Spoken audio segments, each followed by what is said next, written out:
Hi friends, വളരെ tasty ആയിട്ടുള്ളൊരു mutton ബിരിയാണിയുടെ റെസിപ്പിയുമായിട്ടാണ് ഇന്നെത്തിയിരിക്കുന്നത്. വീഡിയോ കാണുന്ന എല്ലാ കൂട്ടുകാരും ഒന്ന് ലൈക്കും സബ്സ്ക്രൈബും ചെയ്തേക്കണം. ഓക്കെ, പോകാം വീഡിയോയിലേക്ക്.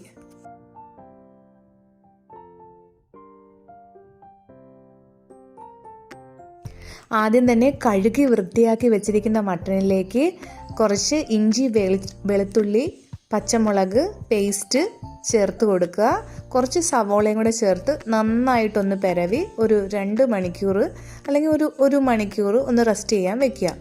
എന്നിട്ട് നമ്മൾ കുക്കറിലാണ് ഇത് വേവിച്ചെടുക്കുന്നത്. കുക്കർ ചൂടാകുമ്പോഴത്തേക്കും വെളിച്ചെണ്ണ ഒഴിച്ചിട്ട് കൊടുത്ത് നമ്മൾ ഈ കൂട്ടി വെച്ചേക്കുന്ന മട്ടൻ്റെ കൂട്ട് അതിനകത്തോട്ടിട്ട് നന്നായിട്ടൊന്ന് ഇളക്കി എടുക്കുക. എന്നിട്ട് ആവശ്യത്തിന് ഉപ്പും കുറച്ച് മഞ്ഞൾപ്പൊടിയും ചേർത്ത് നന്നായിട്ടൊന്ന് ഇളക്കിയിട്ട് ഇത് ക്ലോസ് ചെയ്ത് വേവിച്ചെടുക്കുക.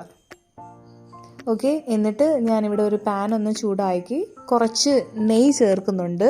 ദെൻ അതിൻ്റെ കൂട്ടത്തിൽ ഞാൻ കുറച്ച് വെളിച്ചെണ്ണ കൂടെ ആഡ് ചെയ്തിട്ടുണ്ട്. എന്നിട്ട് ആ നെയ്യുടെയും എണ്ണയുടെയും മിക്സിലേക്ക് അണ്ടിപ്പരിപ്പും മുന്തിരിങ്ങയും ഒന്ന് റോസ്റ്റ് ചെയ്തെടുക്കുന്നുണ്ട്.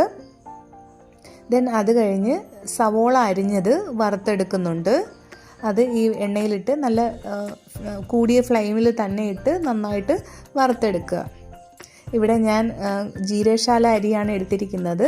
ആ ജീരകശാല അരി ഒരു അരമണിക്കൂറൊന്ന് സോക്ക് ചെയ്യാൻ വെച്ചിട്ട് വെള്ളം തിളച്ച് വരുമ്പോൾ അതിനകത്ത് ഉപ്പും പട്ട, ഗ്രാമ്പൂ, ഏലക്ക അങ്ങനെയുള്ള സാധനങ്ങളെല്ലാം ഇട്ട് കുറച്ച് മല്ലിയിലയും പുതിനയിലയും കൂടെ ഇട്ട് ആവശ്യത്തിന് ഉപ്പും ഇട്ട് സോക്ക് ചെയ്ത് വെച്ചിരുന്ന അരിയും ഇട്ട് അത് വേവിക്കാൻ വെച്ചിട്ടുണ്ട്.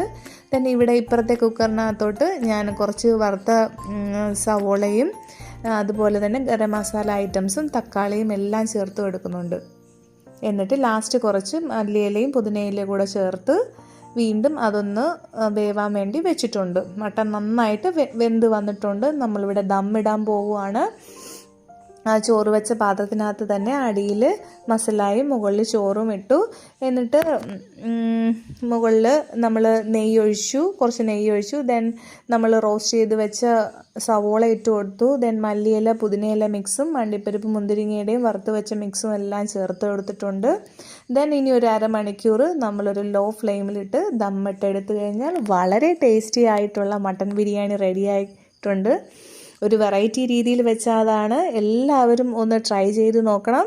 ഫീഡ്ബാക്ക് അറിയിക്കാനും മറക്കരുത്. ബൈ.